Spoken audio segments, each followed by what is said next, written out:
Hamas का दबाव काम कर गया। इसराइल जंग बंदी पर राजी रफा पर हमला करने का इरादा भी तर्क कर दिया गया। गुज़िश्ता 6 माह से ज़ायद अरसे से इसराइल और हमास के दरमियान जारी जंग में अहम पेशरफ्त सामने आई है और गजा जंग बंदी के हवाले से जल्द मुआहदा तय पाने का इम्कान जाहिर किया जा रहा है। गजा में जंग बंदी मुआहदे पर मुज़ाकरात के लिए काहिरा में अमरीका और मिस्र की सरबराही में बातचीत जारी है, जबकि इसराइली हुकाम और हमास की क़यादत भी मुज़ाकरात के लिए मिस्र के दारुल हुकूमत काहिरा में मौजूद है। इस हवाले से इसराइली मीडिया का दावा है कि काहिरा में गजा जंग बंदी पर मुआहदा होने का इम्कान है, ताहम गजा जंग बंदी मुआहदे के कई मराहल होंगे। इसराइली मीडिया के मुताबिक इसराइली फ़ौज गजा पर मज़ीद हमले नहीं करेगी और हमास की जानिब से इसराइली मुग़वियों को मरहलावार रिहा किया जाएगा। इसराइली मीडिया ने यह दावा भी किया है कि इसराइली फ़लस्तीनी कैदियों की रिहाई पर रजामंद हो गया है और इसराइल शुमाली गजा में फ़लस्तीनियों की वापसी नहीं रोकेगा। मीडिया रिपोर्ट्स में यह दावा भी किया गया है कि इसराइल गजा की मिस्री सरहद से मुतासिल रफ़ा के इलाके पर हमला नहीं करेगा। मिस्री मीडिया के मुताबिक अगर हमास और इसराइल के दरमियान मुआहदा तय पा जाता है तो हिज़्बुल्लाह भी जनूबी लुबनान से फायरिंग बंद कर देगी।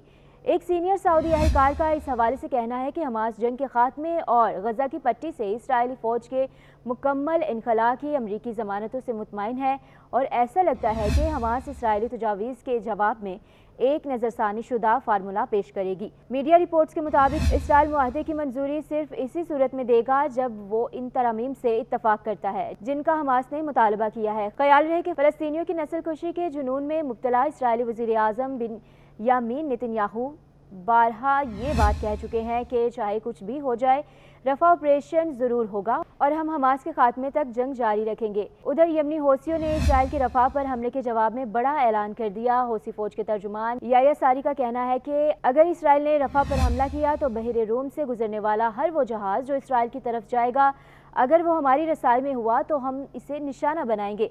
याद रहे कि यमन के हौसी गजा पर इसराइली हमला होने के बाद पहले भी अपनी हुदूद से गुजरने वाले बहरी जहाज़ों पर हमले करते रहे हैं और बहुत से जहाज़ों को अमले समेत कब्जे में भी लिया गया है। इसी साल मार्च में यमन के हौसियों ने खलीज अदन में कमर्शियल जहाज़ पर मिसाइल हमला किया था, जिसके नतीजे में 2 सिविलियन मैरीन हलाक और 6 जख्मी हो गए थे। जबकि 2024 के पहले माह में भी हौसियों ने बहीर अहमर में अमरीकी बहरी जहाज़ को बैलिस्टिक मिसाइल से निशाना बनाया था, जिसकी अमरीकी फ़ौज ने तस्दीक की थी। यमन के हौसियों ने चंद माह कबल भी यमनी सूबे सादा की फ़िज़ाई हदूद में अमरीकी ड्रोन तैयारे को मार गिराने का दावा भी किया था।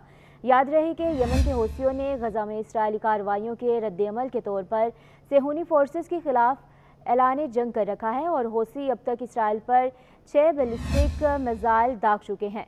हौसी अपने हमलों को हमेशा फ़लस्तीनियों के साथ इजहार यकजहती का नाम देते हैं और इनका कहना है कि अगर इसराइल गजा पर हमले रोक दे तो बैनुल-अक़वामी जहाज़ों समेत अमरीका और बरतानिया या इसराइल के जहाज़ों को निशाना नहीं बनाया जाएगा। हौसियों की जानिब से तजारती बहरी जहाज़ों पर हमलों के जवाब में अमरीका और बरतानिया समेत इत्तेहादी ममालिक ने यमन में हौसियों के ठिकानों और मिसाइल लॉन्चिंग साइट्स को जंगी जहाज़ों से निशाना भी बनाया था, लेकिन इत्तेहादियों के हमले भी यमनी हौसियों के हौसले पस्त ना कर सके और हौसी बहीरा अहमर में इसराइल, अमरीका और बरतानिया के बहरी जहाज़ों को निशाना बना रहे हैं।